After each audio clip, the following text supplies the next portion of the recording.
my fellow Gambians.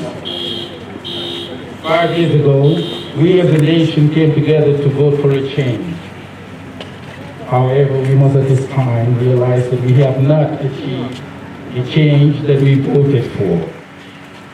It is therefore necessary that people like me and others step into the fray and try to have the change that we so badly desire. If you look around you, there is nothing in this nation but hopelessness, poverty, disease. There's tremendous potential, especially in our youth. We need a leader that will come forward and harness this potential, harness this ability to work and transform our nation into what we want it to be, like any other in the world. The problem we have was not created by one individual or one political party. It's a collective responsibility. We all contributed in creating this problem that we have. It is therefore necessary that we all come together again as a nation, come together, put things together, and work to change our condition. The Gambian condition must be changed, but only the Gambians can do that. We are willing to look beyond political lines and political divide. We are willing to look beyond tribe. We are willing to look beyond sex. We are willing to look beyond anything that differentiates us and recognize the fact that we are Gambian people, one nation, and we have the ability, we have what it needs, and we must do it. At this point, we do not need to intellectualize our problem. Each and every one of you looking at me and listening to me, put your hands in your pockets. I can assure you have no money. We need to change that. We shouldn't be this broke. Allah Almighty did not intend us to be this broke. We are broke because we are corrupt. We tolerate corruption because we refuse to enforce the laws that we have. My government will make sure that each and every law that's in our books is enforced to ensure that we all enjoy the freedoms, all enjoy the opportunities that God Almighty gave to us as Gambians, so we can live decent lives, we can live honorable lives, we can live the life that Allah Almighty wanted us to live.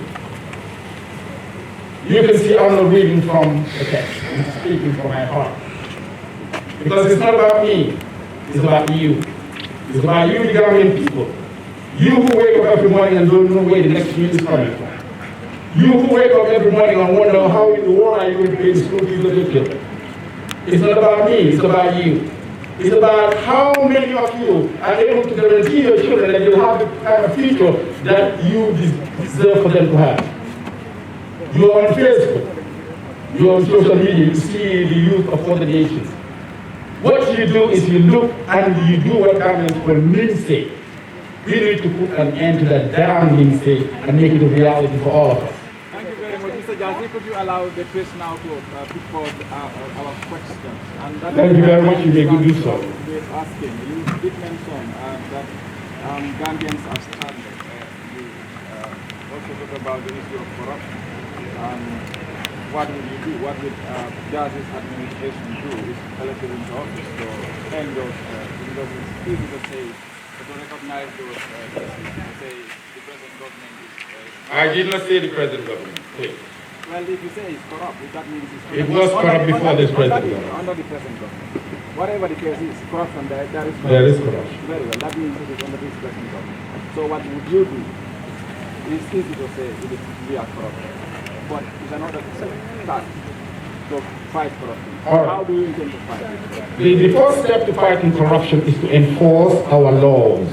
For every single corrupt act that is committed in our country, there is a law that calls it a violation. There is a procedure that must be followed to ensure that those who violate the law are held accountable. Are you saying we are not enforcing the laws? Why are we so corrupt if we are?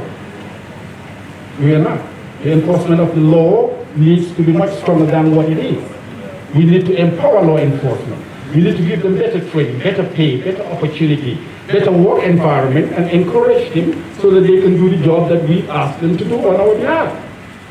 But if everybody goes out there and dip their hands in the cookie jar and walk away scot-free, nobody's saying the damn thing, the thieves would continue to steal and rob us blind.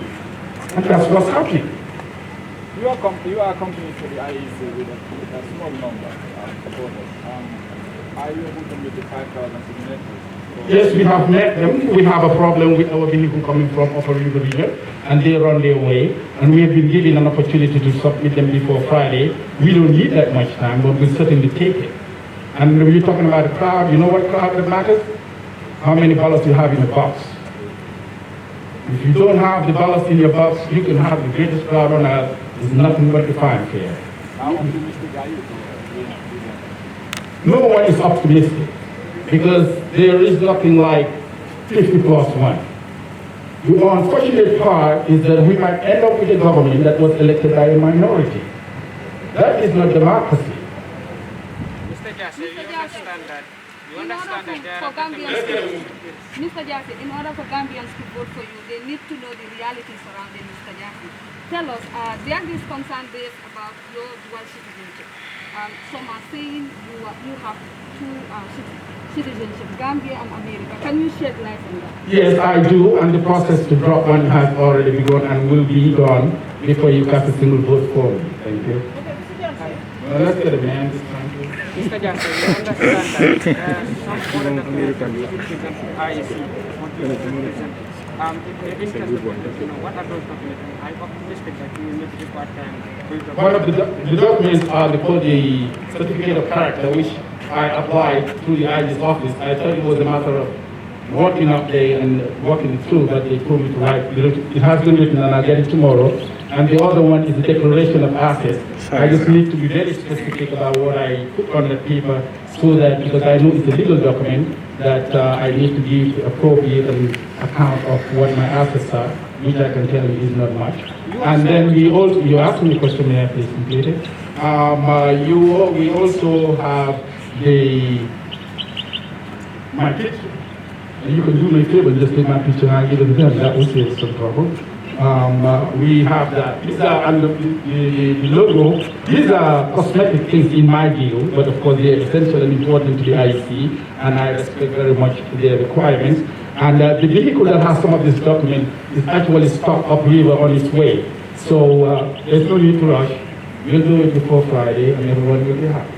Mr. Jassey, you are so... Now let's get somebody else. A woman this time. One more question, and we can step aside. What about Gambian needs women to grant and conservation basis?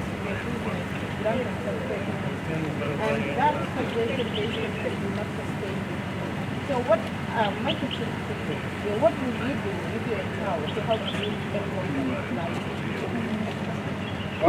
Use what you've got to get what you need. If we look around us, there is nothing but opportunity. Allah Almighty wouldn't create a nation and give it this opportunity to lead. We are the ones that ignore it and then try to look for something else that's not readily available. The sea that we have has tremendous resource.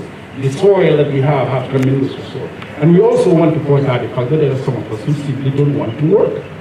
But those who wish to work should be given the opportunity, and the Gambia government, my government, will make sure that that opportunity is given so that they will access international markets. Because if you could just get a container full of smoked fish, like pongolaka, you can make $100,000 within 90 days. That's $5 million. There is no amount of smoked fish that we can fill, for instance, in the United States. How come we're not doing it?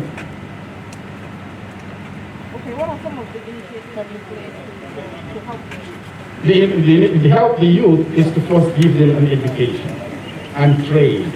They need to know how to build things, and we need to give them an opportunity. You look at other nations and the wonderful cities like New York, London.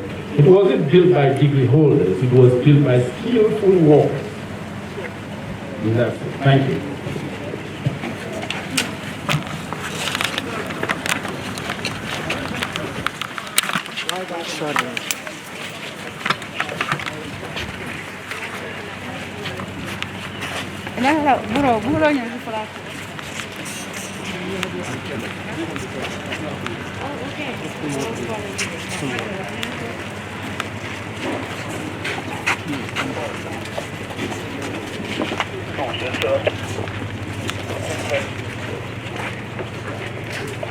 Surely.